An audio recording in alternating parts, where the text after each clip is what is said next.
Welcome to a Foxy Tech Tips tutorial on disabling Chrome notifications on Android. If you find this video helpful, please consider subscribing to my channel and liking the video. Open Chrome on your device and then tap the 3 vertical dots button in the top right corner of the home page.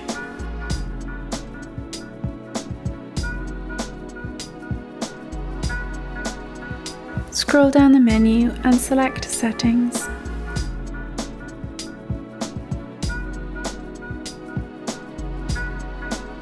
Scroll down the settings and tap Notifications. To the right of Show Notifications, tap the toggle to turn it off. This will disable Chrome notifications. Chrome notifications have now been blocked. And that draws an end to this tutorial. Please like the video if you found it helpful, and subscribe to Foxy Tech Tips for more Android tips and tricks.